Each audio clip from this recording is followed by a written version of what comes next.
Yeah, welcome back friends. Leo tunaenda kuendelea na application za next equation.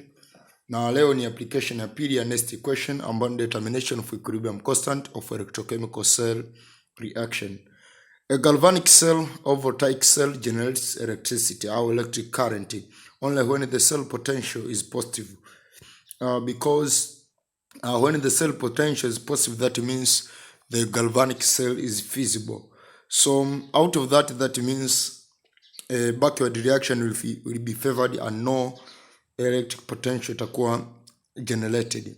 So the generation of the cell potential in an electrochemical cell increases the concentration of the electrolyte in the anodic compartment decreases. Concentration of electrolyte in anodic compartment decreases. And when the concentration of electrolyte in cathodic compartment increases.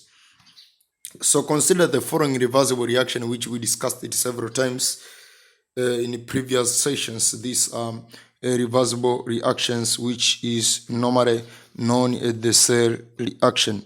So consider this reversible reaction, and from this reversible reaction you can see if zinc they increase, that means the equilibrium will be favored, backward reaction will be favored. And if copper will increase, that means forward reaction will be favored.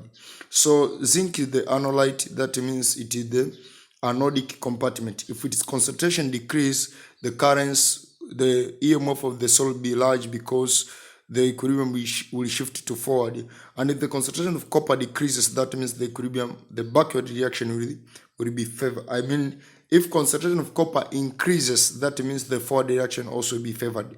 So we are finding the way by which we can increase the forward reaction. It is either by decreasing zinc, which is anolyte, or by increasing copper, which is catholyte.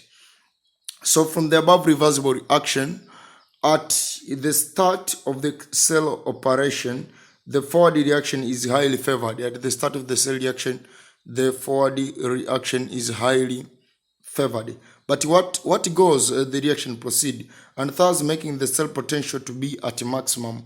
When the reaction tend to start, the cell potential is at maximum. Then after that, as the cell operates or the reaction proceeds, the concentration of zinc increases. Concentration of zinc increases and that of copper decreases, and the backward reaction start to take place. That means kuna point ambayo hii hapa inakuwa hai undergo any reaction, either forward or backward reaction. This results in a gradual decrease in cell potential, and ultimately an equilibrium reaches where the cell potential becomes zero. Kwa hiyo there is some point ambayo cell potential itasoma kama zero, and the cell stop producing electricity. So when this happens, the cell reaction is said to be at equilibrium. Cell reaction is said to be at equilibrium. When the cell does not generate EMF, its cell potential is zero, and the reaction quotient RQ becomes equal to the equilibrium constant of the cell Kc. So from the next equation ambayo, if you remember about the next equation, tuko nasema yule pale wa seli ni sawa sawa na standard EMF wa seli kumaina 0.0591 log of RQ divided by N. So at equilibrium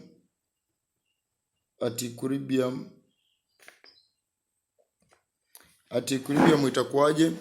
At equilibrium itakuwa tutasema hapo kwamba EMF of the cell will be equal to 0 and RQ is equal to equilibrium constant Kc. So 0 is equal to EMF of the cell minus 0.591 divided by N log of Kc. Kwa hii ni sana kusema kwamba hii kija kutakuwa ni EMF of the cell is 0.591 divided by N log of Kc. That is to say N times EMF of the cell divided by 0.591. Hapo kuna 0 nyingine ni sana log of Kc. So Kc is equal to log inverse of any EMF of the cell 0.0591. This is how we can get the equilibrium constant of the cell katika next equation.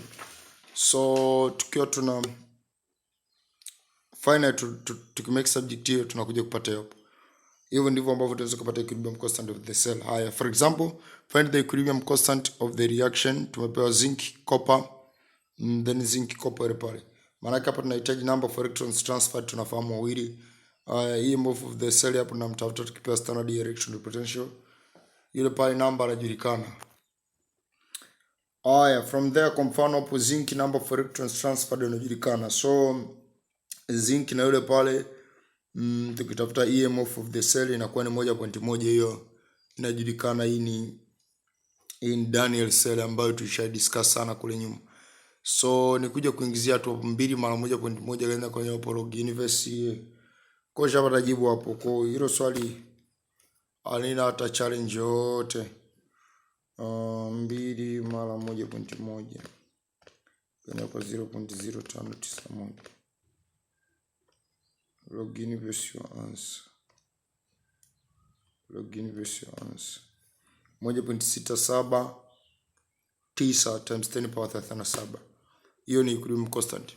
Kwa mfano example 2, calculate the equilibrium constant for the reaction between silver nitrate and a metallic zinc given that 2 silver zinc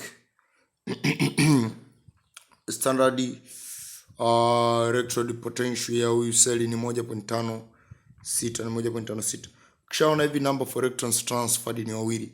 Hilo swali mimi hata sitalifanya, nitakuachia tu ulifanye. Kama utafail labda utaangalia kwa notes, lakini it is easy ni kuingiza tu hapo data. The next session to discuss determination of pH of solution by using electrochemical cell determination of pH of solution. Thank you, and let you wish you nice studies. Let's meet in the coming session.